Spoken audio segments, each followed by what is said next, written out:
Hello. As you know, most Transformers podcasts deal with topics like news, toy development, cartoons, things you actually care about. But here in the Squawkbox, it's not about what's relevant to Transformers news, it's about what's relevant to the random interests of our guests. So join us for debate, discussion, consideration, and most importantly, my opinion. Here, in the Squawkbox. Hello.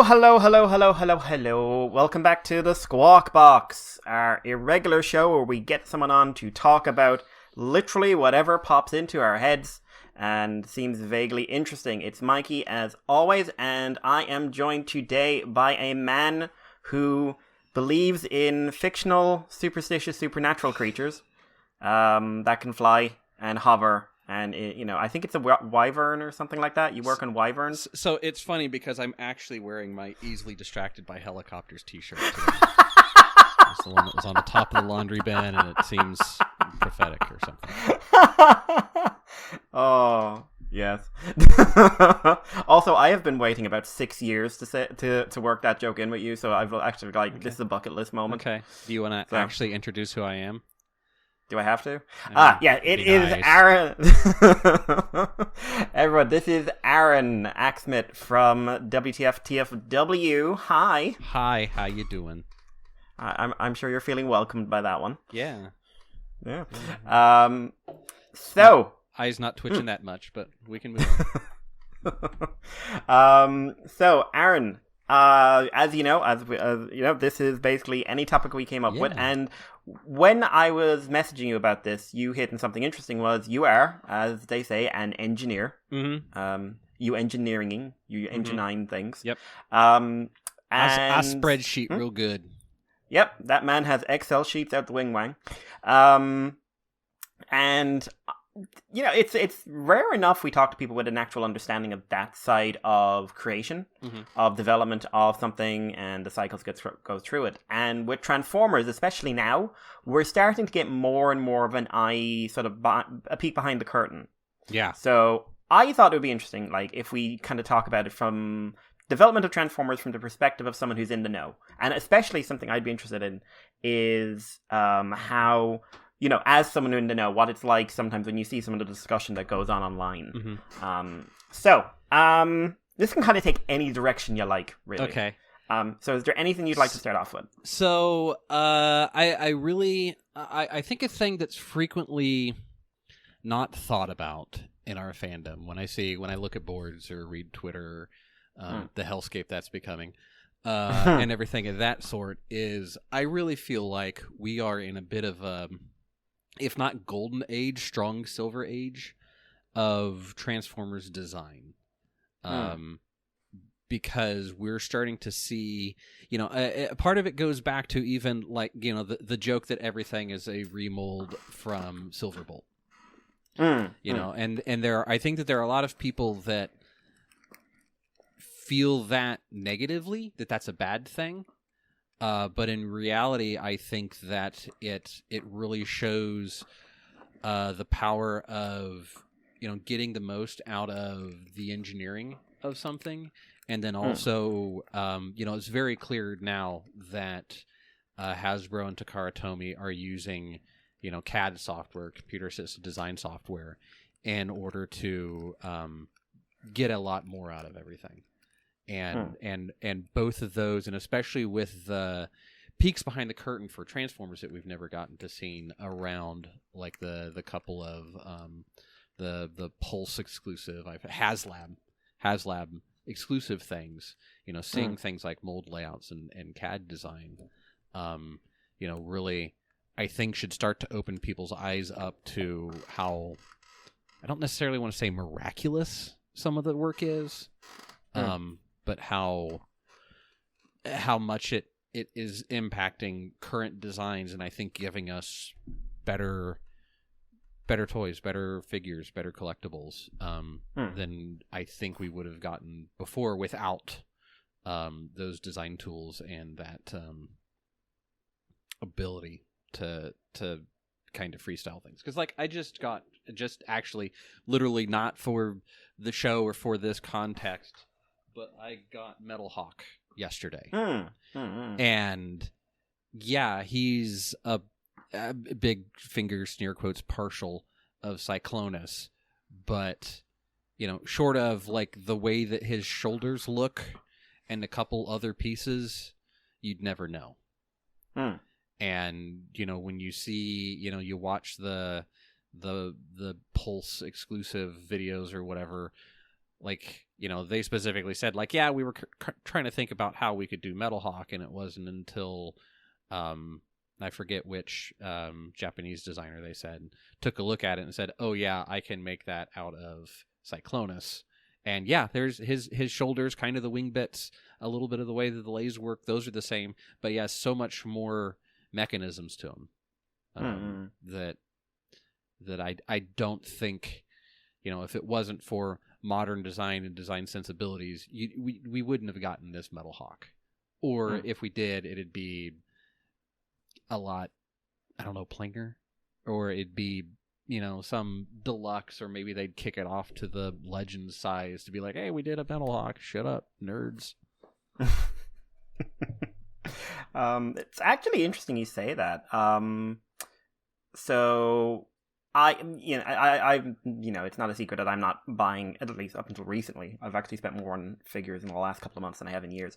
But I haven't been buying as much, and I've been very like on the kind of like tirade about value for money. But it also makes me realize, like, a couple of figures I bought recently, which were Lio and Tarn, Lio Convoy and Tarn. They really made me realize, as you say, like that the engineering has really come a long way. Because a couple of years ago, everyone was going on about Earthrise Prime and how it was an amazing figure. And for me, it was the chest that was an amazing piece of engineering, and that and everything else was just kind of what you'd expect. But when Tarn's transformation is not intuitive, but it's on a level of engineering like in the arms, how the arms convert into the thread. Yeah. It's just something you'd never have seen years ago. And Lio's is insane. Yeah. Lio's Convoy's transformation has so many steps. When I first got him out of the package and did him without instructions, I missed some that were like, well, they're not needed, but they're only there like to fill out the lion mode. Right. And yet the belly that's the one. Flip that's the around one. thing. Yeah. And that extra piece of engineering, it wouldn't have been there 5 years ago. Right. Or something very simple with him, and it weirdly enough, this is the kind of the thing that blew my mind. The first thing, he's got proper hind legs in lion mode. Yeah, it's not the weird. This is like a knee that bent backwards. Because that's not just an original Lio thing. That is just a sizable cat transforming robot thing. Galleon from Gaugaigar has the exact same thing. Cheetor has a bit of it in the Kingdom, but like they actually just, and it wasn't crazy engineering. It's just like, listen, we're just going to add a rotation here and a rotation here. There, legs. But it was really impressive, and it was like impressive to me as well. Like, not only is it a really good transformation, it's really intuitive. Right. So I am, as Legacy draws me back in a bit more than the War for Cybertron stuff did, I'm kind of being made to realize that while we're getting these smaller toys, which is kind of the big bugbear of a lot of people on the internet, it would be hard to argue you're not getting a high quality product, or that you're getting a level of engineering that we really haven't encountered before. But as you say, like, a lot of the dialogue around this is still very much on, well, Metal Hawk is a reuse of Cyclonus, and it's a retool. I thought it was really interesting you brought up the Silver Bolt joke, which keeps going from overused to funny to overused to funny. I like how that's just like an ever-living thing. Well, and it's the thing that I've appreciated more of the view behind the curtain that we've been getting with the Fan Friday style videos, because for a long time our language was like retool, remold, or repaint, retool type of things, and when you go back and you look all the way back to G1. How many of those, what proportion of even up to 86 could you say, like, there was no other reuse of that mold or that form feature, Optimus Prime isn't original because half of Ultra Magnus is Optimus Prime. All the Seekers, almost all the cars had some version of copying across everything. Even when you start getting into Scramble City, ultimately, the same thing kind of that happened with Combiner Wars is they're all just kind of the arm leg chunk that has different stuff on the sides of it. And it's a thing that I think, at least with modern engineering, they're able to take some of those things. The Optimus Prime legs in the last 2 or 3, like Voyager Leader Optimus Primes, have kind of been all the same legs. But at the same time, the flip side that I think is something that people should think about is that they've got a leg that works. Those legs are becoming the back of the truck. They want to post in the middle of it so a trailer can go on it. They want it to look like Optimus Prime's legs. Why redesign the wheel? You've got this thing that works. They know that works. And they can say, okay, well, if we've got, in a line, you've got so much design time to spend on a thing. And you've got 5 designers that it can work for 3 months on this wave that's for a quarter. Do you have somebody spend a week figuring out how to do legs a different way? Or do you let them say, go to the, Earthrise Optimus Prime dot whatever the files are that whatever their CAD system files are using, and just copy everything from the waist down over to here, and boom, that design's done. And now I can spend more time doing the Laser Rod Optimus, the new one where he has the 3-piece chest that kind of flips in and around itself in order to look like it should, but also compact up into this tiny thing. If somebody was having to spend, another week designing new legs, do we maybe not get that? Do we maybe just get a super fake chest on the bottom of it, like the original G2 Laser Rod Prime? That's the thing where, and then I've been thankful enough to go to conventions where Aaron Archer's been at and had long sit down conversations with him. And he's talked a little bit about, and I think he still played it kind of close to the chest because I don't know, I would assume any real NDAs he's been out of Hasbro long enough that those would fall off, but he was still, being a little bit protective about it. And he even said the difference in design from when he started on Transformers to when he left on Transformers.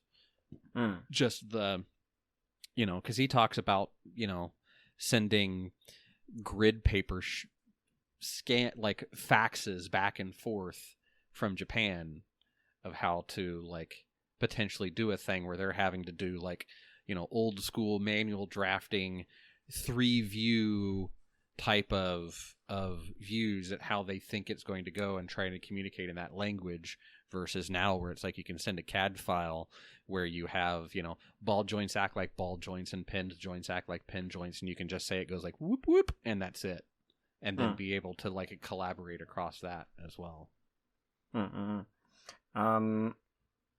Yeah, no, I hadn't actually considered that, because I something I'm really aware with engineering is how engineering focus changes in terms of what are they trying to produce. When Aaron Archer was working on the brand, for the most part, we were trying to produce this high volume, new design, new gimmick toys. That was kind of the big thing. Every line had to have its overriding gimmick. Every toy had to be subservient to that gimmick. And then you had classics, which was kind of go play. Yeah.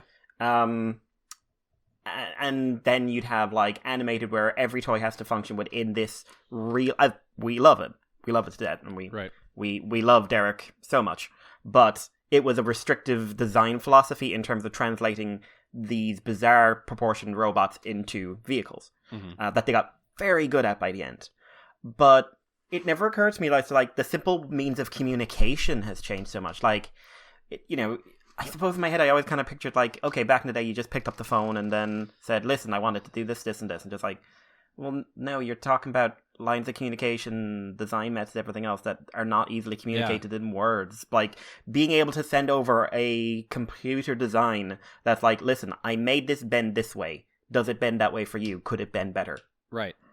And like, and you know, the other thing that I always find neat is going back to I don't know if there were a couple of vendors for a while that were hitting the convention circuit. So I don't know if you may have ever necessarily seen it, but that they had, it was like a 1.5 scale wooden Optimus G1 Optimus Prime cab. According to that person was like, that was how they figured out how he would transform and do things. And then from there they designed further on. Yeah. You know, could you imagine having to, you know, take again, Metal Hawk here in hand. Imagine like, oh, I've got to go bust this out in a wood shop. In order to figure out how I'm going to make the back part pivot around itself. You know, it's something that like that'd never get done. You know, there's a reason why a lot of the G1 toys were like, I don't know, it's a jet. You pull it apart, you fold the canopy over, and you pull things out on the side. Because, you know, the tools that they had at the time were what they were. And, like, there's nothing wrong with that, but I think that I still feel like there are a lot of people that get locked into their era of how it should be or how it was, and not realize that, man, we are at a wonderful crossroads of the engineering being able to be so much smarter and being able to reuse things. Because I mean, even if you go back to like what was it, Prime Beast Hunters, where the remolds there were just like, I don't know, we added shit on top of it and now it kind of looks like an alligator if you put this extra thing on the back of the car. What? You know, and that was like the second use of a thing, and that I don't necessarily want to say that was lazy or sloppy, but it was filling in a need. I mean, that last wave was lazy and sloppy. I'll say that much. The last wave of that was very lazy and very sloppy.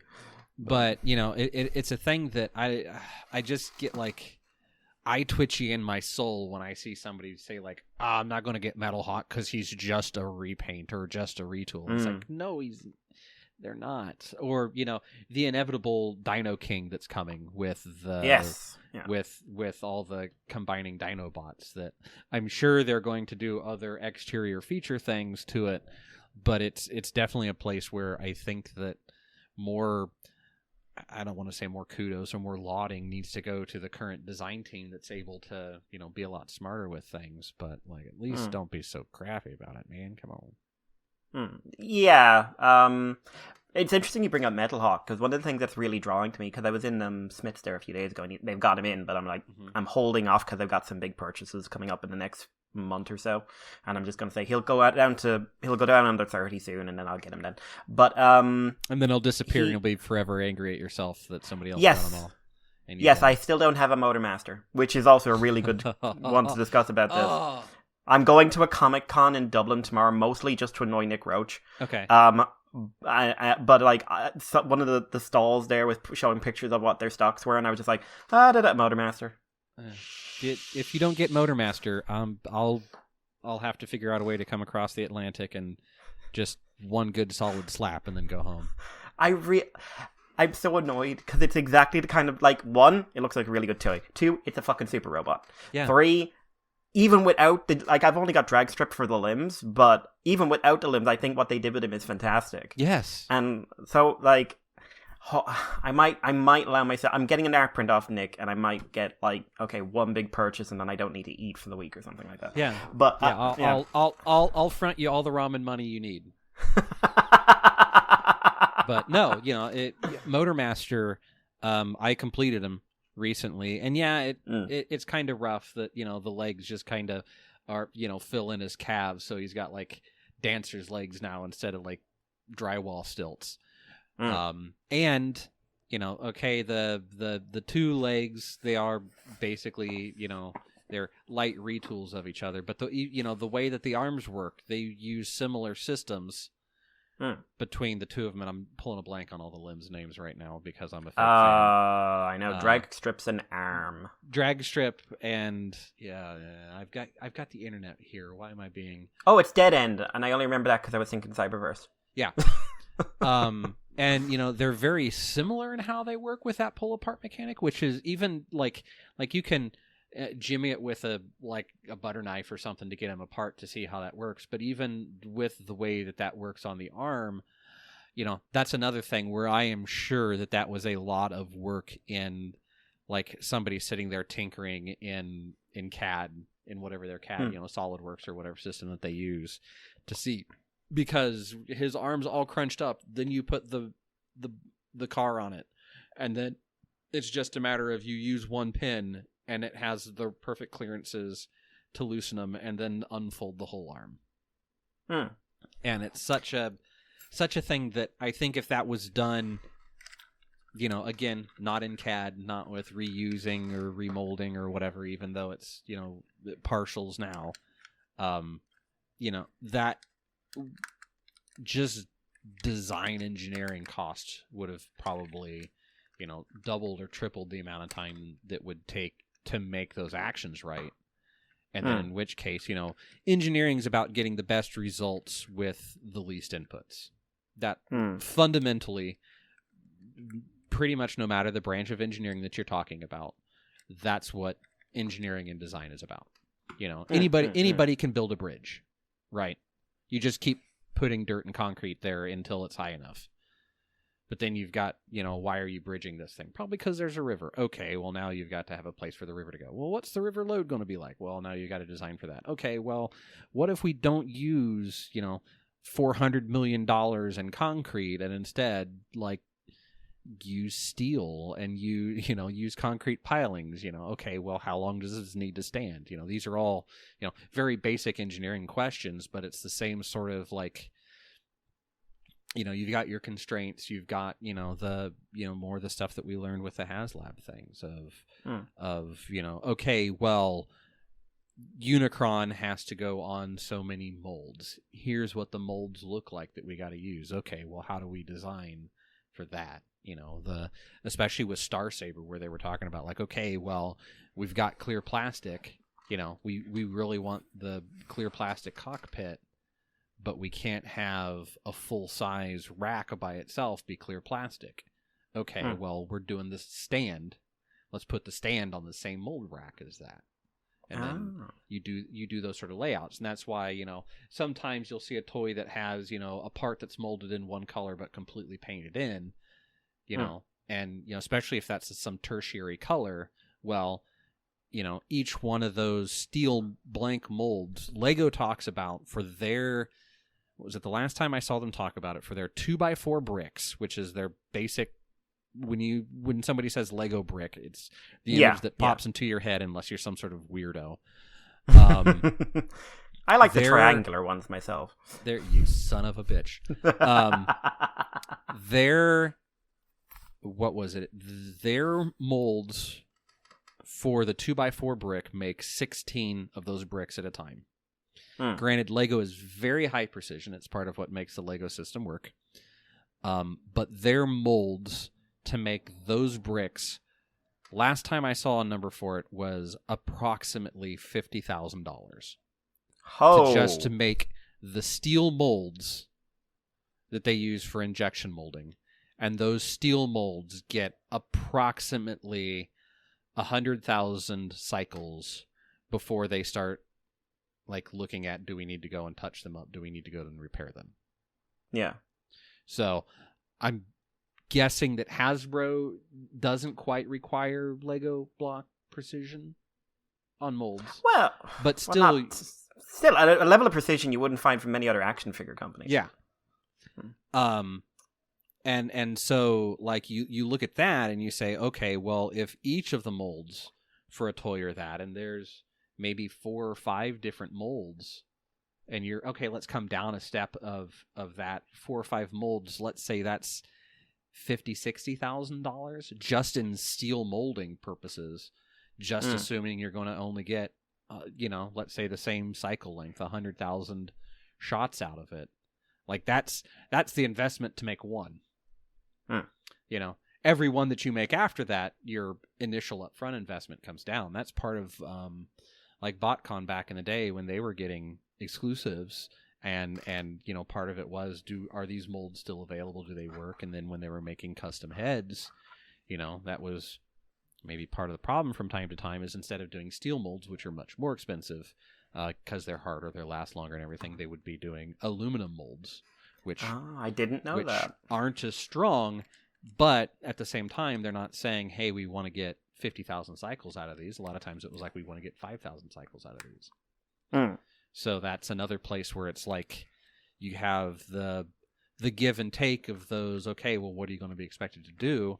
And then sometimes you'd see that with some of the BotCon ones, where some of those molds would get smushy because, you know, ABS injection is a hot process. It's you make the pellets really hot, and then you know, inject that into your mold, and even if the operating temperatures are below the melting temperatures, if it's a little bit closer, it might wear a little bit more.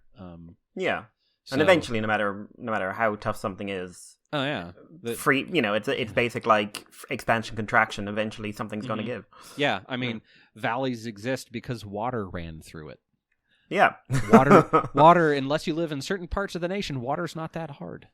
So, you know, I mean, and all of these engineering considerations are things that, you know, I think people can have more of a appreciation on. I try, and every time we see something new behind the scenes of how the sausage gets made, as it were, I think it's always something that anybody that's nerdy enough that they're listening to a Transformers podcast would probably behoove themselves to just go and take a look at it, you know, to see some of those processes, because I think it'll give people a much better appreciation overall for these toy robots that we enjoy. Because man, when you see, like, you know, you see the level of design that goes into, you know, I'm sitting here looking at what's the new Junkion Scrap Heap, and and you look at like some of the design stuff that they've been talking about, how they kind of designed all those Junkions in order to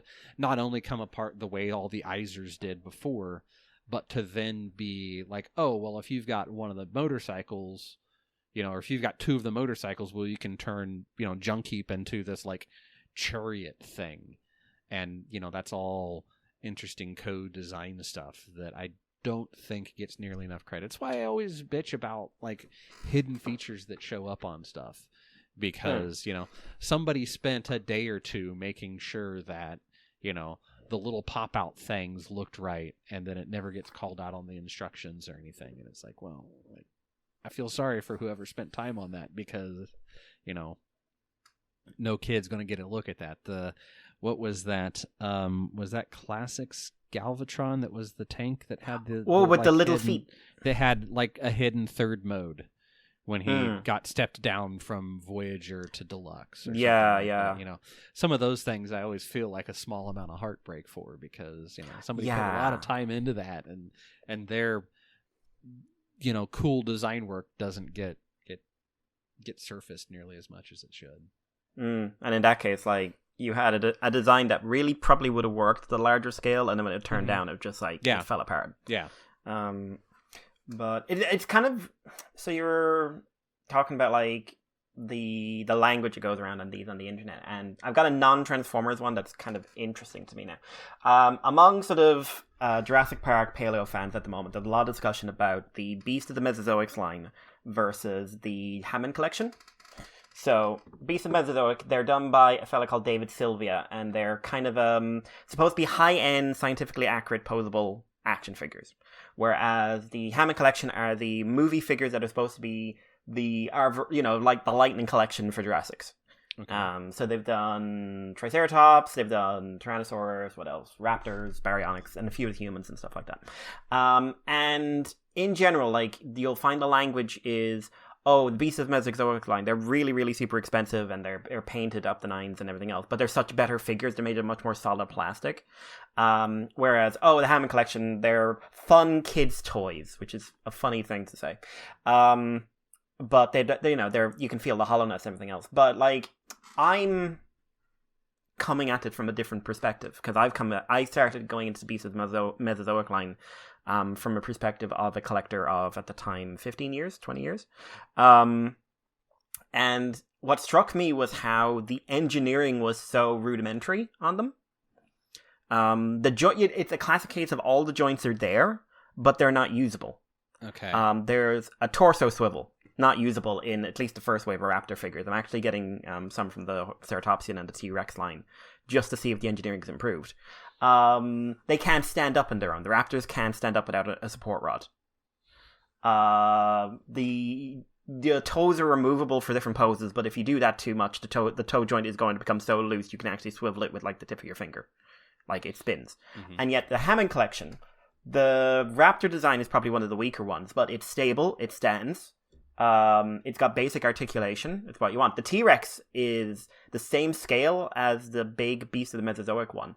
The Beast of the Mesozoic one, again, needs a support stand, needs lots and lots of other stuff. They actually had to give a separate set of legs to give you articulated legs. And the recommendation is that you don't leave them in too long. Oof. Yeah. They look great, and the design looks amazing, and I was kind of tempted to get the Grave version and try doing it up as Fang from Primal, but sold out. The Hammond Collection Rexy. If I just... Come here, you. Okay, so she's hollow, so I pick her up. She's hollow, but she's huge. Mm-hmm. Like, she's 1/18 scale, so she's very, very big. She's well over, I'd say almost 2 feet long. Excellent, fully functional engineering. All the joints do exactly what you want them to do. The hands move the way you want them to. The legs move the way you want them to. The head's got more articulation than some of the third-party Grimlocks. The tail is really well done. And then, like, the feet are a big thing, because the feet are huge. They're oversized. Like, people actually do, like, full add-on kits for replacement feet. But again, thinking about the engineering budgets and everything else, what was the easiest way of solving this without compromising the rest of the figure? Give her bigger feet. Yeah. You don't have to change the weight balance. You don't have to change the center of gravity. You don't have to change any distribution things. You don't have to reduce her joints. You don't have to do any of these. They're all tight. They're all supportive. And I find it really interesting that a toy that the 1/18 scale Beast of the Mesozoic T-Rex costs $235. Mm-hmm. The Hammond Collection Rex costs $50. Yeah. And as an action figure, like, the Hammond Collection is just vastly superior. Like, one is a statue that has joints that you're afraid that a huge investment's going to go one day, because those legs are going to give out because the plastic is so dense. Yeah. Whereas the Jurassic Park one, it's something that's meant to be handled and used. And I find it really interesting that the dialogue online, which in the paleo community I'm becoming increasingly fascinated about, because it basically functions like the Transformers community, which I've never seen with a science, is, well, in many ways, not, like I said, not too dissimilar. It's not like, oh, it feels cheap. Well, why does it feel that way? That's a question no one's asking. Right. Yeah, and that's definitely a way to come about it, to be like, okay, well, you know, as you've been talking, I was trying to find some comparative images real quick, for my own sake. And yeah, you know, it's also going to come down to the fact that, like, okay, well, one of them, you know, is coming from a toy producer that understands not just the language of toy, but like, hey, if you want this to be a thing that you're moving around, you know, like you were saying, where there are some of them where, yeah, sure, it has a joint there, but it conflicts against itself. So what's the point?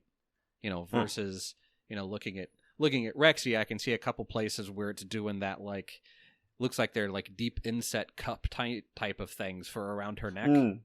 Yeah. And torso, so that you can get those motions without it being like on Transformers, we're fine if, like, you know, the inside of a joint is visible because it's a robot, whatever. But it would look really out of place on something, you know, that's an animal. You know, and, you know, I found one with her mouth way wide open, and it looks like she has like lip cheek flap things that condense inside of the jaw. Right, it's rubberized. It's some sort of rubberized plastic that actually flexes as the jaw opens. Yeah, so like those are very toyetic things that I would guess that whoever it is that's doing the Beast of the Mesozoic just don't have the same not even necessarily the same design history, but and it's again a case where they're probably looking at it from a different way. These look like they've got a lot more probably handwork to make them look good. If they're denser plastic, the people that are probably looking at it have the idea that if it feels heavier, it's better. Diecast is always better, right? There's never been a time where diecast has been bad in a Transformer. I don't know what you're talking about. Why the heavy diecast upper body with small legs, it falls over all the time. That's a feature, not a bug. And they're coming at it most likely from a place that's more like, well, we want, we have a very specific idea of what it, size-wise should be, what it should feel like, and then there may be, with the articulation that's backing against itself, they don't have the time scale to go through and do that. Like, they had the idea that cut would work better, but they didn't have the ability to say like, okay, well, this needs a Rev 4 to go in here, and we need to clean up some of these angles or resculpt this a little bit. Especially if they're smaller items at a higher price points. Again, it comes down to that some of that economies of scale of, if it costs, I'd say from the size of them comparing to other things, they might be looking at $50,000 to $80,000, depending on how big these things actually are, of just the mold costs. Well, like, if I'm making 100 of these, let's say, again, the bottom end, if I've got $50,000 to make them, I'll even say $1,000. I'm going to make 1,000 copies of it. $50 of each one of those goes to the mold cost. And that's just to make them. Odds are my ballpark numbers aren't right for these, but those are frequently a thing that's round numbers to think about. So, that's why you see repaints. That's why you see the, it's the same thing, but we painted it brown and yellow instead of green and brown. Because if you're reusing those existing molds, you're getting more, you're spreading that sunk cost out some more. And it's really a thing that, like, I feel sad looking at some of these where they have to have their stands that have little clear clips to go over their feet. And even then, like, I don't know how accurate those feet are, because now it looks like something like a Dewclaw is also having to rest flat against the ground. In most cases, it's not that it has to, it doesn't have a choice because the joints have given out. Right. Well, this looks like it's the one that I'm looking at here in one of these images. It looks like it's a solid piece from what appears to be that would be like its knee all the way down to the foot. Yeah, so it's like a 1/18 Velociraptor. Yeah. And so, like, just the way that mold is like that's molded, that looks like the only way it could be. But I'm not nearly the dinosaurist that I was as an 8-year-old.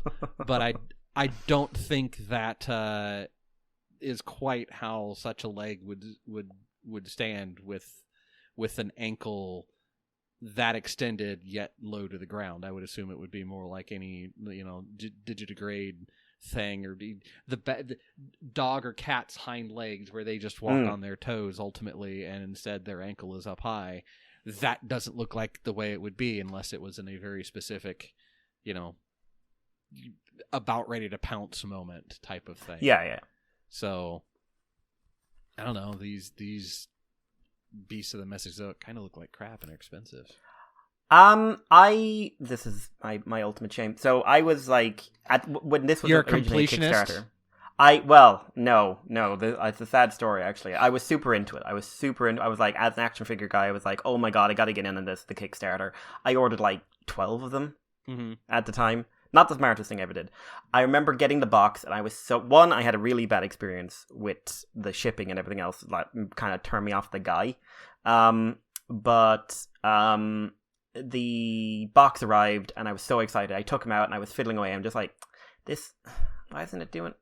Why doesn't the necks extend properly? What's going on? And I think I got to the last box, and I was just like, wow, these look great.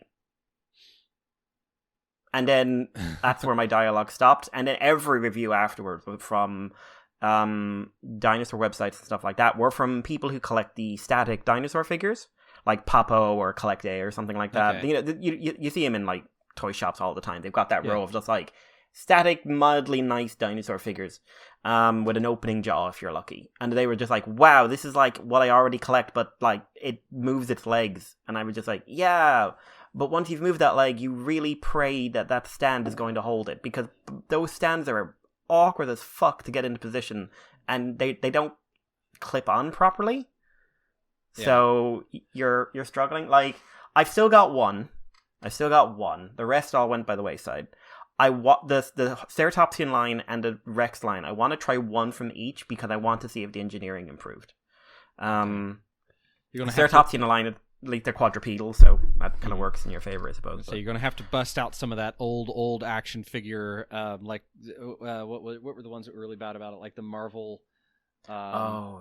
It's like, okay, well, I've got my hair dryer, I've got my hot water, I've got my cold water, and I've got my freezer all lined up, ready to go. Yep. I'm a dunk this thing in the hot water, get it the pose I want it in, toss it in the freezer, and then we'll come back later, and hopefully it hasn't exploded itself. Yeah, I had to do that with one of the Beasts of Mesozoic ones because the jaw was bent the wrong way. Oh. I had to. I think I'd spent 2 days getting it back into the right position, and it never quite closed properly, but it worked. Mm-hmm. So I was happy. I think I kept the one that has the nicest color scheme, in my opinion, and the rest moved on. But I was just like, it's a strange thing from a collector, an action figure collector point of view, to really feel like you're the only voice of sanity in a whole fandom. But that's like, not to go off on a tangent about how these are like, they're doing a whole line now with like cybernetic enhancements and crap, and dragons, and the dragons look bad. But anyway, that's a tangent. But spinning it back, like I said, the dialogue around the Beast of Mesozoic is so counter to what I really feel, at least about that the ones I've experienced. We've mentioned several times now the dialogue around retools, remolds, repaints, everything like that.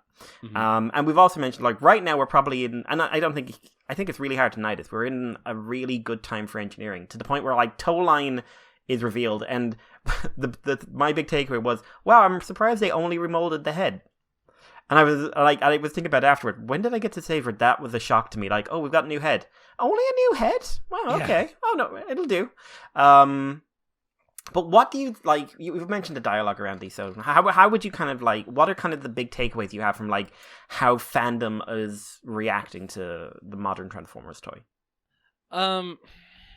Like I said, I think that the couple of different levels are, I think that people need to be, I don't necessarily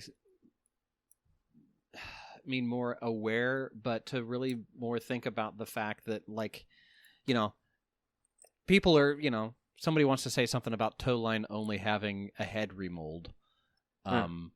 Like, first off, like, does toe line need something other than that different head to really follow up and look like a toe line?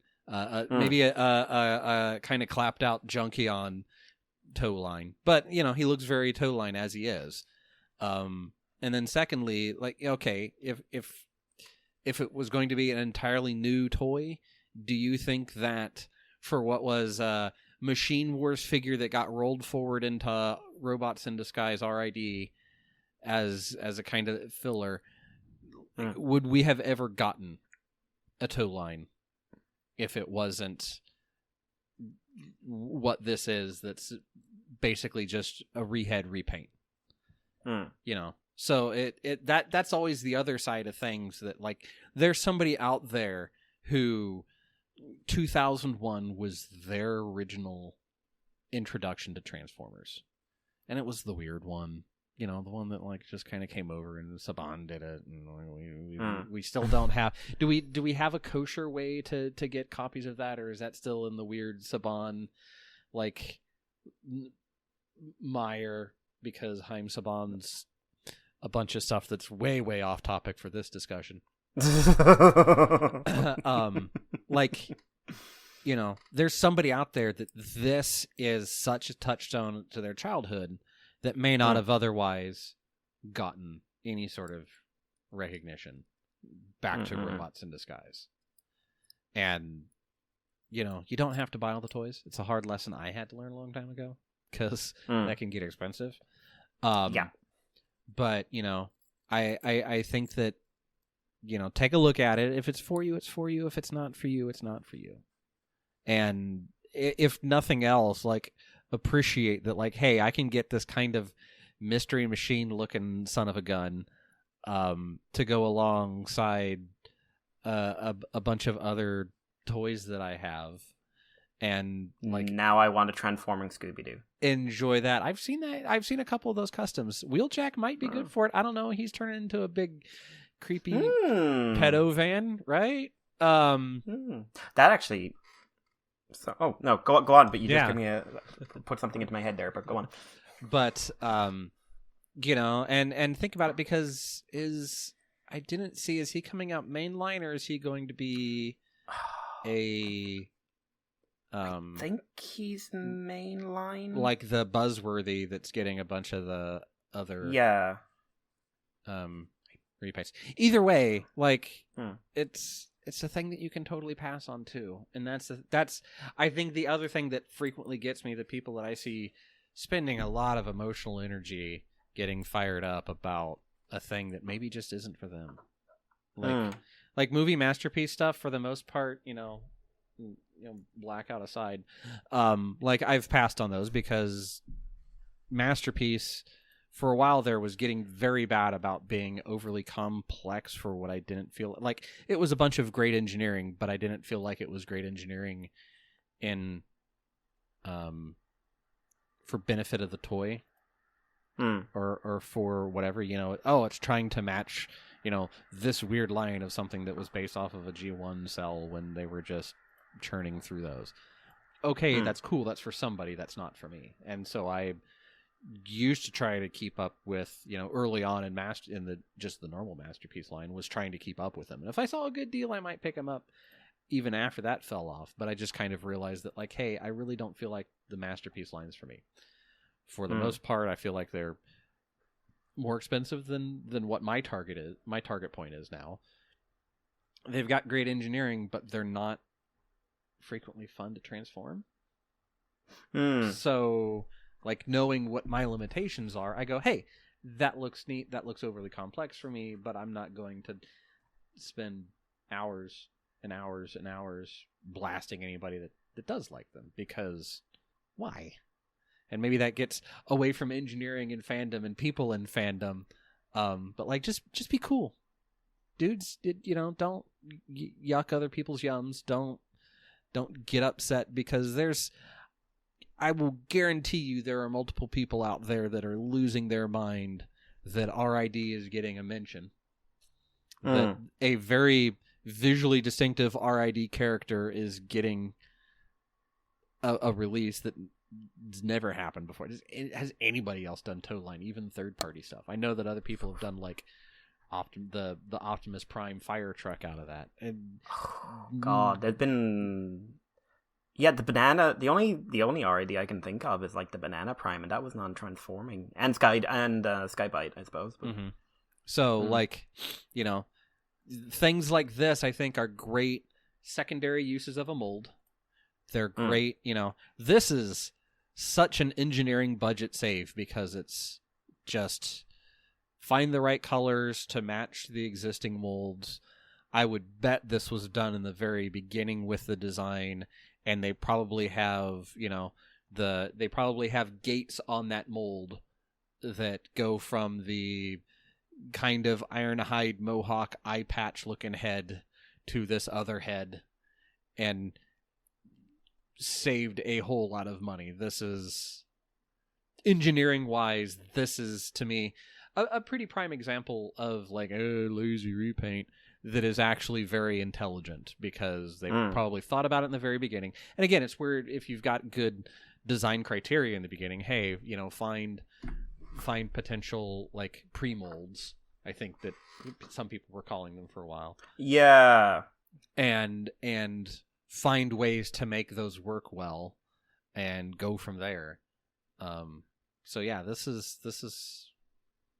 these are the sort of things that, is towards the lazier, and if I don't know if you could hear me do finger quotes of things, but is very much, to me, it's like engineering wise and manufacturing engineering wise that I don't have a ton of like actual experience aside from just the general world of engineering.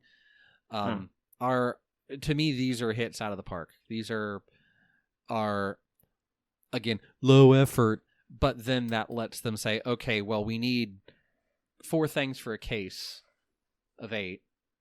Here's one of them, and then we can take, a quarter of the time that we would have had if we had 4 unique items and spend that on 3 of them instead. And then be able to take that same amount of engineering time and, okay, well, it shares the thighs and the shins. And man, there was a while there where there was somebody that was tracking every time that it was like, oh, it looks like these wrists are the same. How many Transformers are easily identifiable by their wrists? Is it something to worry about? No.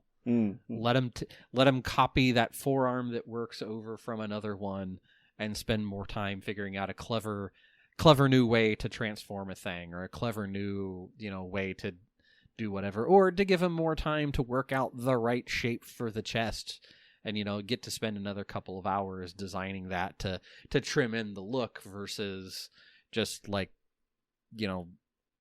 trace a line off of a cell or something and call it good enough. That's ultimately, the designers need more credit. If you see a toy designer that's a cool toy designer, you buy him a beer or something. Definitely. But this is all getting me thinking about design times, stuff like that. So we know that this was one of the first things that was really revealed, and I think this came back all the way back to Power of the Primes with Optimal Optimus, where they said, like, hey, we developed this toy in 3 months. How the hell did we do that? And they said, like, yeah, it's usually 18 months to 2 years per toy. And like Optimal Optimus like blew people away. It's just like, yeah, we did it in 3 months. Which unfortunately did kind of leave in some people's minds like, so why don't you do things as fast as you used to? But with especially stuff that comes out alongside the movies, the fact that the design time and the design lead for the engineering of the toys and the engineering of character models and stuff like that can be so different that you see so many changes. When,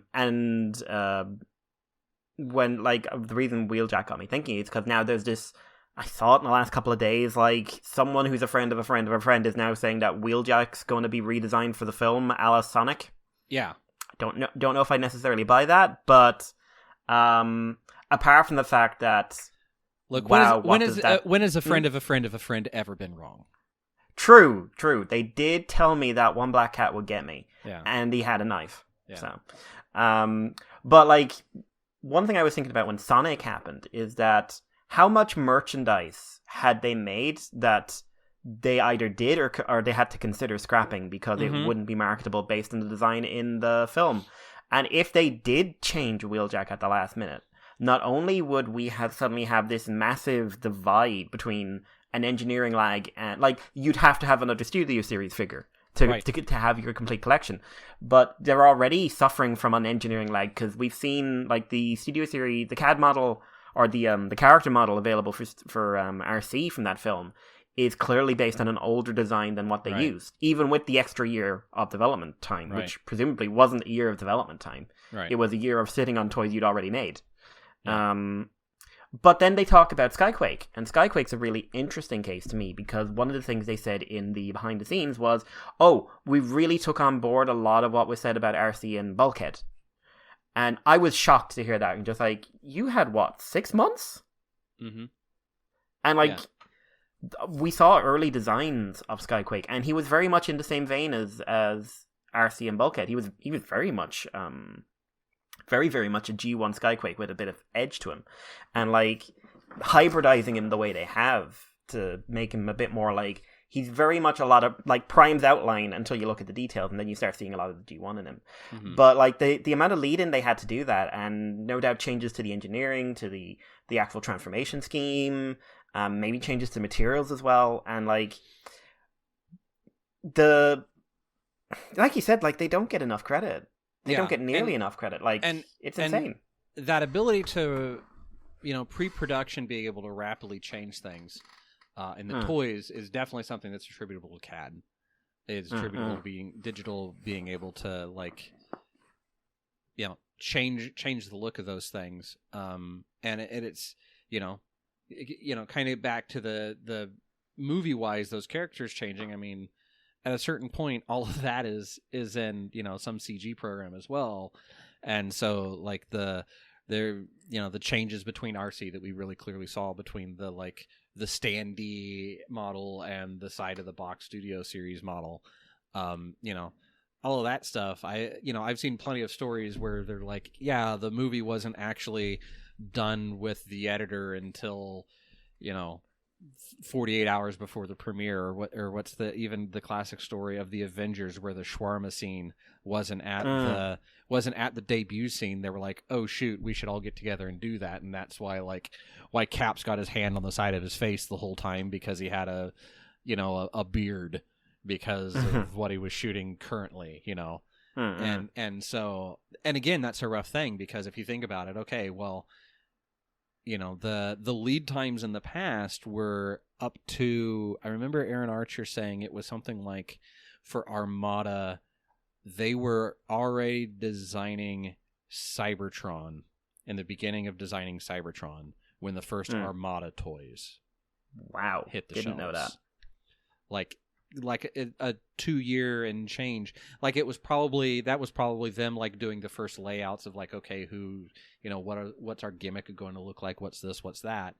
But, if you think about it, even as we're getting out of the, all the shipping nonsense that happened with the epidemic, with the pandemic, you're going to, you trace it backwards. Okay, for me to get the toy at my store, it's got to go from the distribution center to the store. It's got to go from probably a central distribution center to the local distribution center. That central distribution center is probably getting in something like a container, like a standard container ship container, that's maybe just Transformers, maybe just Hasbro toys. That's got to get there from a port. And so there's all the stuff that goes on with the port. And then that's got to come from a container ship that's crossed an ocean, most likely. I would say very few, maybe the HasLab stuff got air shipped instead of overseas freight shipped. Maybe. But still. And so then that's got to go all the way back to getting loaded onto the ship, and then that's coming from a factory, in the factory where they're making things. So even if you streamline that process, that's like a month or two, if everything's going like butter, from the time that the toy gets made to the time that it gets on the shelf. Add into that, like, okay, well, like, we've got to make enough of these to start filling up containers. And, you've got to have people making, again, back to those steel molds. You've got to have somebody that makes those molds. You've got to have all of that stuff. So you've got to have, like, your design engineering lock-in, probably, if everything is going very smoothly, probably close to 6 months before it's on the shelves. And, sometimes we'll see in those designer videos, they're shocked or surprised at how quickly things are coming out. I think a lot of that is becoming better, about being more streamlined, especially if you've got, again, good CAD. And, with modern stuff, I would not be surprised if they have some sort of computer-controlled machining, CNC type of thing, where you could make molds. Like, here's the file for what this layout looks like, put together digitally, and then go from there. Because it used to be, like, the sprues that you'd get, like, if you do a model kit, they would make the thing, and then they would have a type of sand impressioning in order to make the negatives that then you would make a mother positive of, that then you would use that mother positive to make the daughter molds that you would actually make production stuff out of. So you'd have modeled a thing. Probably, like, frequently they talk about being upsized a little bit because you get a little bit of, like, size shrinkage and detail loss as you do each of those steps in order to make the production mold that you're using. And, there would be 2 or 3 different back and forths of, like, here's the physical model that I made that gets turned into a thing that gets turned into a thing that gets turned into the thing that makes the thing that gets turned into your toy or your model or whatever. And so, again, not having to go through those steps. And some of those steps are very, they're all fault intolerant steps. Extra sand clumped on or didn't get filled in behind the thing. Well, now we've got to scrap these couple days of work and go over again. So, again, that's a place where I think modern engineering is helping to shorten those times down, because now it's just like, no, hey, here's the file. Did it machine it per the file? Let's do a test shot and make sure. And if not, maybe we can go in and polish things out or add things back in order to correct it. But, like, these are all things that help shorten that up and make it a whole lot easier to be like, okay, well, we heard your feedback at the beginning of this line or at the tail end of the previous line and are able to fix that, just because we're not having to rely on those faxed paperworks back and forth with the what is it, the Hanko seals that are the official signatures for stuff in Japan, to go back and forth. That you can do all of it digitally and go from there. And I think it's a thing that to me, when I look at these really design heavy toys with that designer's brain in it, I always get little endorphin hits of it's amazing that they changed path on Skyquake between, like, we're having a Skyquake and it'd be a whole lot better if if it served more than one master in a way, and then being able to because isn't he also going to be able to take one of the prior toys on top of them? Like the way that the needle nose, because that was Machine Wars. That was or late, it was Predators. It was late G2. Euro G1, G2. Yeah. And then it was reused for Starscream in Machine Wars. That's it. Yeah, that's where that was coming from. Yeah, but no, it's interesting. But so this is all of this heads to a thing. Like, we've been saying, like, the engineering's really moved on and something like that, and, like, it's an incredible era for it, and we should all be appreciating it. But what, like, in your mind right now are kind of the big engineering successes in Transformers? Big engineering successes. Victory Saber being a very much the Kickstarter style thing, and yet being very premium, and at the same time being very retail.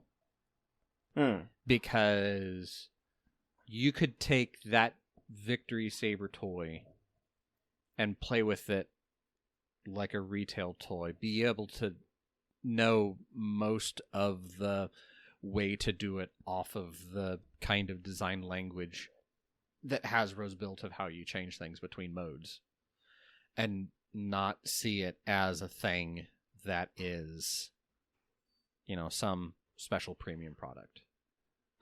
Because I frequently feel like, some of the third-party toys that are special premium products, generally because they're lower production numbers aiming for a smaller target audience. The number of those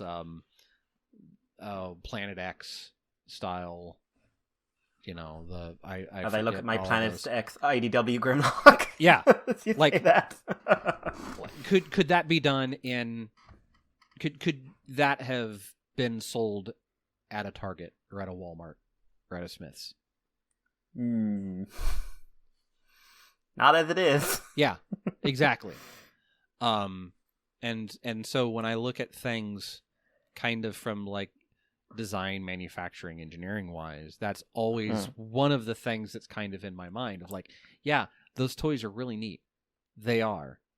But, how many, kind of, again, back to my talk about movie masterpiece stuff, how many extraneous steps are in some of those because they want it to go from one very specific look to another very specific look without the idea of, and somebody wants to play with this in the middle. It's very much assuming that it will be there, it will live its life in a mode, it will change mode sometimes, but it will not be handled. A lot of those third-party ones feel like. Yeah, would you bust those out and play with them on the floor with a bunch of them going rah, ha, ha, ha, at each other or not? Oh god, no. I'll do it with Rexy. I was doing it with Rexy and Tyrannicon earlier on. Right. Because they're toys. But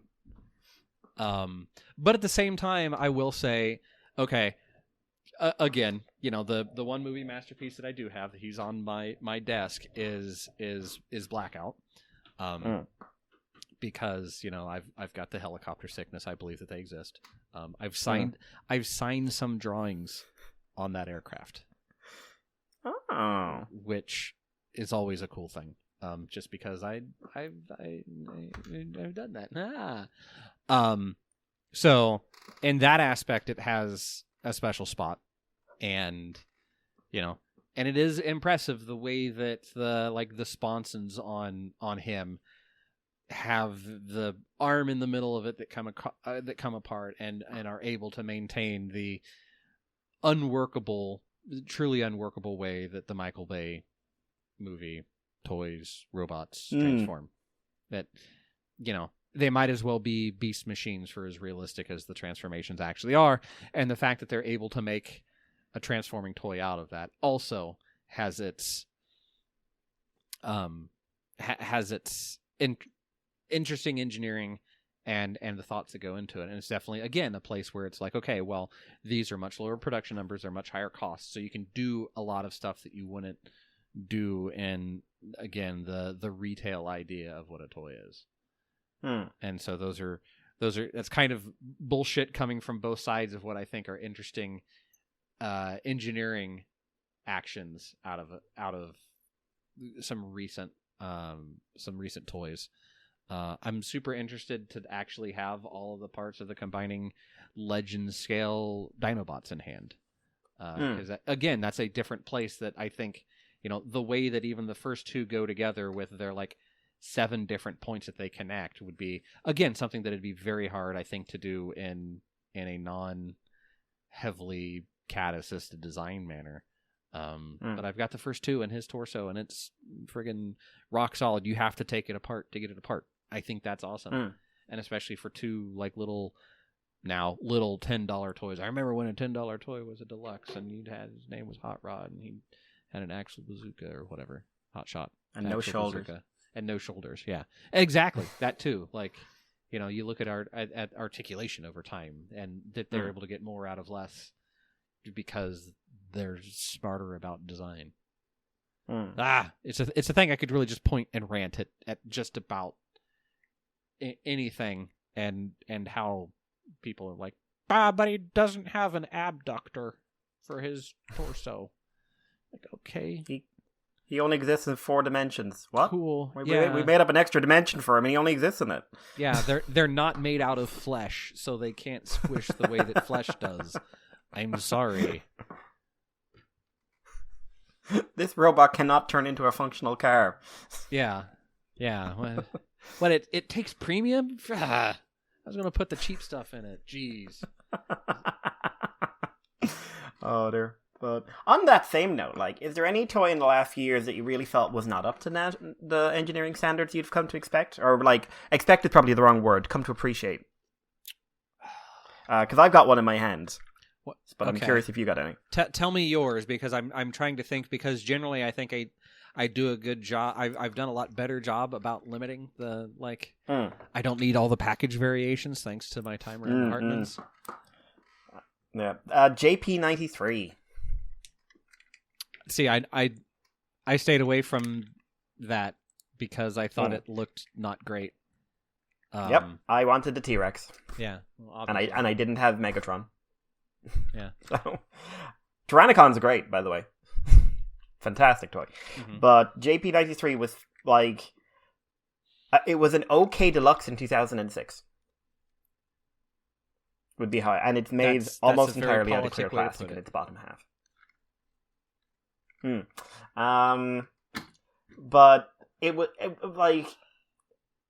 like I said, it was like that little bit of a toe line thing. Oh, we're only getting a new head. Oh, that's interesting. Mm-hmm. Whereas with JP93, it's like, you just fold out the legs. The legs are just curled up and you just fold them out. And you just kind of lay the backpack there. Yeah. I mean, he looks alright. Like, he's one of those ones I'll make excuses for, but I know I'm being disingenuous. Yeah. It's kind of like the Fall of Cybertron Bruticus. Oh, yeah. Those were rough combiners. That was a time where I was desperately trying to say they weren't bad. Yeah. Yeah, no. And I was like, yeah. Those were all not good because I think that's definitely a case where they kind of put the cart before the horse on what they should have been. And 5 Deluxes all combining together and not like they had a decent idea of like because they all had like the hands and feet hidden inside of them, right? I remember the hands being weird. Hands were yeah, because like the feet weren't really feet; they were just like the bottom of Brawl and Swindle, and the hands were folded in. So like Vortex had his in the bottom of his actual feet. Yeah, and Blastoff had some. I think they were in the front. Yeah. Blastoff's the hand was in the front, and they were really weedy little hands. Yeah, they were like karate chop hands or something but were like split in the middle or something. Yeah. Yeah, you know, those are definitely misses. You know, you said the collaborative stuff, and I remembered like the Maverick, the Top Gun. Yeah, that looks like not a bad transforming robot. It doesn't look like a good transformer. It looks like a Macross. Yeah, it looks more. And again, you know, parts of that are design language that you know we've learned that they should. You know, it's okay for a robot to be a little bit chunky.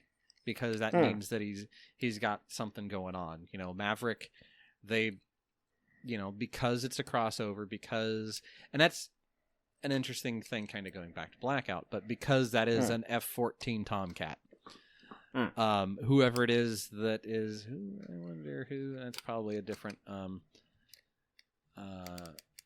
trying to figure out who would be, because it's Grumman, and Grumman is...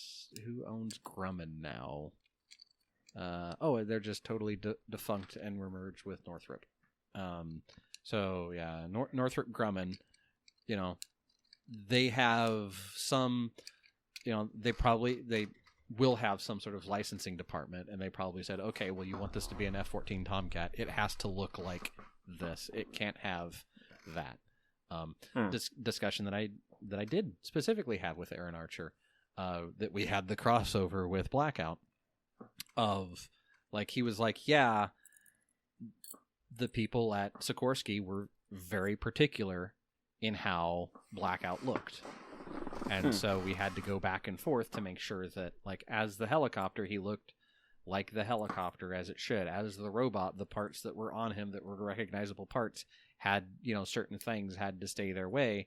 And when we made toys of it, we had to also deal with their licensing people and deal with their, you know, we couldn't make it look so much different from it and still call it, you know, the 53.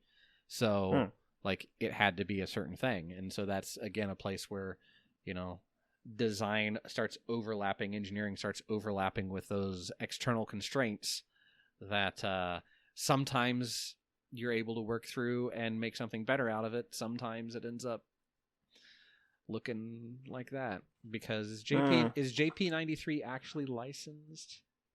As yes, a Ford he is. Explorer. Yeah, so Ford. He's a licensed Ford Explorer. So between Ford and whoever it is that owns the Jurassic Park license, it would be Mattel. Does Mattel have the Jurassic Park license for things? Yeah, for at least toy marketing and stuff like that. Okay. So it was actually like I'm saying so like Universal.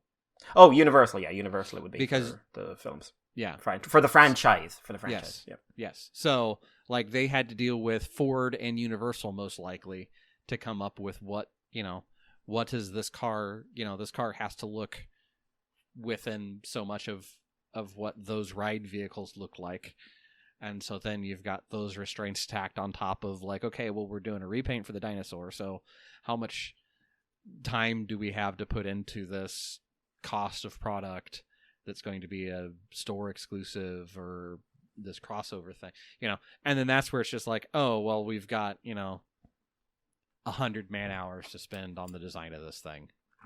And what can we get done in that amount of time? And then you end up with, entirely clear legs because they probably wanted to do it in, I'm saying green, I'm saying black, and I'm saying clear. So they wanted to get it done in 3 sprues.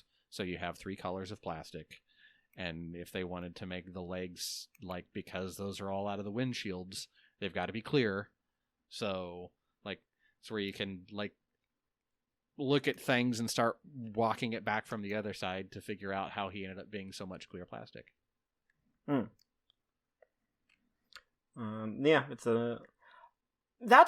actually, since we just said clear plastic there. So another thing that has come up recently in the behind the scenes is kind of like responding to the feedback, like we said, like with Skyquake. But one of the things that they have mentioned is that things like the yellowing of the white plastic from certain factories, or the effect like the prevalence of clear plastic in posable joints and things biting them in the backside. How, in your opinion, do you think? How do I phrase this?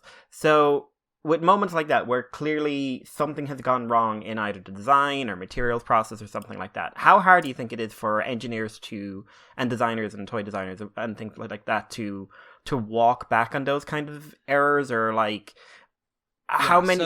Do you think clear plastic is something they just have to accept they're using? So that's the thing that I think that I'll also say, frequently I'll say it when somebody does go on a rant about that. It's like, okay, so for, if we're going to look at this, not great example of it, JP93, how would he look if he didn't have any windows? If that was all gray plastic, or even a nice silver plastic to pretend that you're seeing a light reflection, it'd look bad. So you want that to be clear. Okay. Well, clear plastics, in order to be clear, they've got, even being something like an ABS, you're going to have a different, composition of that material in order to make it be clear. And I think generally you can't do clear. You can do clear ABS, but it's a pain. I forget what the other plastic is, but it's not as structurally strong. Okay, so there are some things that can be done to try and reduce that load, but ultimately, if it's like, okay, well, that whole, the whole, the windshield to rooftop and front corner of the hood all have to be that material for the transformation. You got to put a pin through it.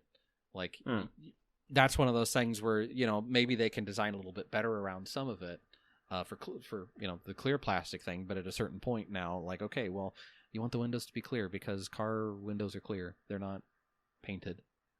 When it comes to things like the plastic that was whitening or that was yellowing, Motor Master, rolling back to that discussion much earlier, some of those things are unforeseeable, unfortunately. Plastic chemistries are always funky. They're always, if you do, for what I do with Aero, when we have a part that we have on a drawing, that part is going to have, the first time that a manufacturer makes that part, they do what's called a FAI, first article inspection. And that will include, like, okay, so just imagine the most basic stringer piece. You've got a piece of aluminum that you cut to a certain length, you profile, and you bend to a certain angle so that you can mount 2 perpendicular pieces of metal together. Okay, basic part. Hopefully anybody can imagine that in their head. Well, you're going to have a flat pattern that says this is the shape of it when it's a flat sheet of metal. And then you're going to have something like a bending jig that will be like, you take this piece of metal and you put it in this, and then you bend it, and it has stops in it, so it can only bend as far as it needs to go. And then you're going to have another jig, maybe, that is, you then put this in this, and it marks all the places where you're going to drill the hole so that you have rivets. And so you have your first article inspection. The first time you make one of these parts, you walk through this piece by piece, and you put together the recipe list of how you make the thing. And then later on, when you make more of these parts, if one of those parts comes and it's like, hey, this is a ½ inch short, what the fuck? You can go back and you can say, okay, well, this is where this, like, where whoever made this didn't follow the recipe. And so you can either, find where the fault is and correct that, because it doesn't have to be about who was wrong. It was like, where is it wrong? Where can we improve? Or you can, if that gets through inspection and gets to the manufacturer and they go to put it on, you're like, what the hell? This thing doesn't fit. What's going on? You can trace that back. The unfortunate thing with all the yellowing processes that were happening seemed to be right at the beginning of the pandemic. And frequently, Hasbro's talked about, and some of the designers have talked about in between panels and personal conversations that I've had with some of them. Like, they would have people that would take trips to the factory to see, like, okay, well, we've got, Wave 3's molds all set up at these two factories that are, relatively adjacent to each other. We're going to send somebody over to watch the first couple of them be shot out and walk through the process and build that sort of thing. Okay, well, hey, comes out of the mold, inspect it, make sure, everything filled out properly. And then it goes to the paint station, and whether it's an automatic painting or a manual painting where somebody has a mask that they put over it and spray it or paint it with a brush or whatever, however it goes through these steps and gets out to the end. Well, depending on the size of the initial mold, some of those Motormaster parts likely had some sort of mold release that would be sprayed into it before the plastic was shot into it in order to help release from the mold, so that you get better definition, so that you're less likely to have disassociated plastic be in that mold in order to, like, maybe it fills up fine details. Well, you give it a shot of mold release so that it'll just and come out of there.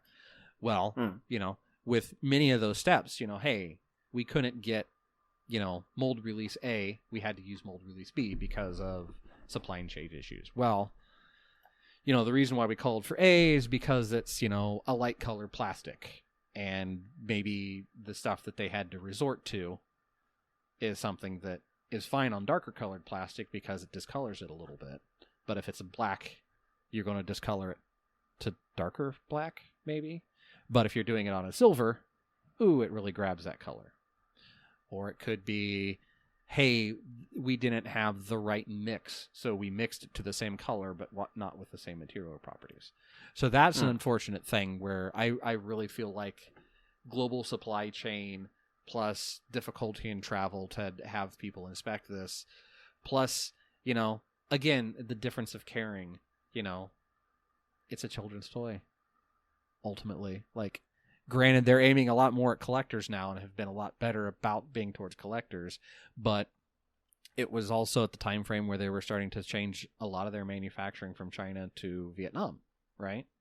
So you may have had entirely new people in Vietnam that are used to making the friggin' Polly Pocket whatever, just push out, this is the cheap toys, or whatever, the what is it, the Titan series Marvel figures that are just like the vinyl toy that it looks like the superhero and the arms can go up and down. They may have been saying, like, okay, well, hey, we're going to have you do, like, more dedicated manufacturing, and you had people in that line maybe that weren't on the same mindset. So you've got these differences. I think that especially for Motormaster, Hasbro was pretty proactive after it became pretty evident that it wasn't like a one-off thing, because invariably there's somebody who's like, oh, I left this out underneath the UV lights next to my herpetarium and they all faded weird. What the hell? And it's like, well, that's kind of direct environmental on you, Mr. case a day smoker, versus when it was pretty clear that it was line wide, that they were, like, hey, if you have this happen, like, we're going to see what we can do. We probably can't do anything for you right now, but we can work to prevent that from happening in the future. Give us the lot number on the back of the box, And then we can sit there and like collate all the information together and come to find out like, oh, well, that was all done on third shift out of factory 3. Let's go talk to the third shift floor manager at factory 3 and find out. And you're like, oh, well, we were, like I said, it could have been something just as like, hey, they were using the wrong mold release, or like we didn't get enough of the proper base white, color change resistant ABS pellets in, so we used this other white ABS pellet, and it turns out when you mix it with the silver, it becomes more apt to yellowing. I don't know the actual answer. These are all just potential things thrown out there, but I'm sure that they were all things that were investigated and are part of like what Hasbro is going to do going forward to prevent those things, because that's part of the engineering side of things. So it's not about finding who is at fault directly. It's about finding why an error happened, and then how do we prevent those errors in the future. It's why FAA rules, airplane travel rules for the aircraft are written in blood, is always a comment in our world. The reason why some of those rules exist are because airplanes crashed, people died, and you find out what went wrong. You figure out how to prevent that in the future to make it safer in the future. Same with anything and everything. Auto recalls frequently are out of that because, hey, something happened. Maybe somebody was at fault. Made claim. What was it? The airbag recalls that were all about. Poor manufacturing. Like, yeah, people got in trouble for that. But it's also like, okay, well, we found this issue, we did all the stuff, and going forward, we fix it. So I feel like the times that I've seen actual responses from Hasbro out of that, it has read, at least to my engineering mind that's been around other things of that nature, it's been very much of we know it's a problem, we don't know why it's a problem, so we need to gather data and hopefully prevent it from being a problem in the future. So, two different things about bad material sciences that have different reasons and different answers. I think Hasbro's gotten better about not using clear plastic in things like wastes. Sometimes it still ends up in bad places, especially when it's like, I saw somebody yesterday or the day before complaining about, on this all clear version of a thing, a clear plastic thing happened, and I wanted to be like, bruh, like. You got the all clear version. Like, come on. Yeah, I mean, I'm getting the Select Galvatron, the transition one, because it looks cool. But like, I'm going to be careful with it because it's see through. Right. But again, that's the thing where I think that again, going back to I'll mock all of the listeners, anybody that's nerdy enough to be listening to a not even on topic Transformers podcast topic thing. Like, hopefully anybody that's listening to these is intelligent enough to know that when I'm working with something in clear plastic, maybe I take a little bit more time because I know it's a bit more fragile. But it's more fragile because it's clear plastic and it needed to be there, hopefully, for the design aspects. But yeah, I could go on for hours, but we're unfortunately out of time on my side, so I'm going to have to wrap it up there. Aaron, this has been one of the most fascinating discussions I've had in years. Well, I'm glad to be around for it and to be a part of it. I always like talking engineering. I always like talking toys and talking about both of them at the same time. I like I said, that last TFCon, I sat and just like shot the shit with Aaron Archer for a couple hours, and we both like geeked out about all the design that the other one does and claimed that the design that they did wasn't. It's like, no, I just like look at minor changes on helicopters and fix them. And he's like, but your stuff flies in the air. I just make toys. And I'm like, no, dude, your toys bring happiness to children around the world. Mine just flies. Mine goes up and down. Yeah. Hang on, mine's strut. Helicopter strut. Yeah. Did I hear that right? Yeah. What are they strutting about? Struts, like struts. I thought it was just like not like this one sassy walking through helicopter. the street. No, I'm talking about like a thing on landing gear. I would pay to see that movie, The Strutting Helicopter. But no, this has been brilliant. Last time I heard you talk about something like this, it was a special you did with Chris, where you and some other guy whose name I can't remember who worked on planes. You did a whole show on that, and that was brilliant. So It was really good to be on this side of it. But anyway, we'll wrap it up there. Is there anything you'd like to shill, or any communiques or contacts you want to put out there into the internet? I mean, the thing that I'm always talking about on a non-Transformer side is Extra Life. I annually try and raise money for a local children's hospital, Riley Hospital for Children in Indianapolis. I have an Extra Life link that I can always provide to anybody. And it's a good cause. I have let me see what I still have up. Evangelist right now is actually doing a thing, or would have just finished up actually, where he was also trying to fundraise while at TFCon, the loser. I saw.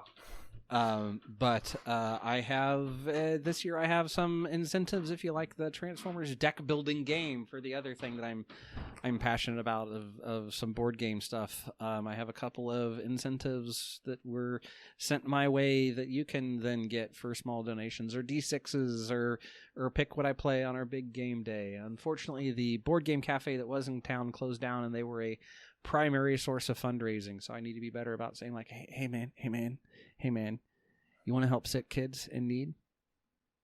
Because you're not an evil person. Just come on over here and donate a little bit. It's cool. Yeah, we'll be cool. I got a tattoo from it. I'm kind of sunk into the system at this point. Yeah, I was going to say, it's been going on for 1 or 2 years. Yeah, this is my 12th year as a team captain. 13 years of fundraising. The first year I did it, I just tossed everything at somebody else. And this is Extra Life's 15th year. So I've been doing it a while. Yeah. So definitely, guys, between him and Chris, it pops up often enough on Twitter that this is the thing. Please go out there and support Aaron on the Extra Life. It's super, super important. So he sent me over the link, and what I'll do is on the Twitter post when this goes up, I will put the link up there as well, and then anywhere else I can think of. But please check it out. It is both important and it's pretty cool to support people on these kind of things. Yeah. But yeah, anything else you want to throw out there? Not really. Yeah. Anybody want to come and help me set up a bunch of shelves and still do stuff? Because that's been slowly going in my basement for my new display space in the new house. If anyone would like to go to Aaron's basement, there's totally not a creepy murder room right next to it, except for there is. It's a happy fun room with the body.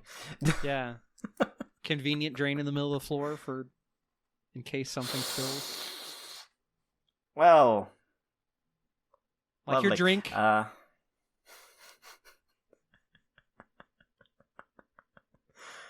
So, no house guests for Aaron. Okay. Guys, if you want to contact us about the show, the email is moonbase2@gmail.com, either to give us a bit of feedback. We got some really, really good feedback on the episode with Chris. Really appreciate it.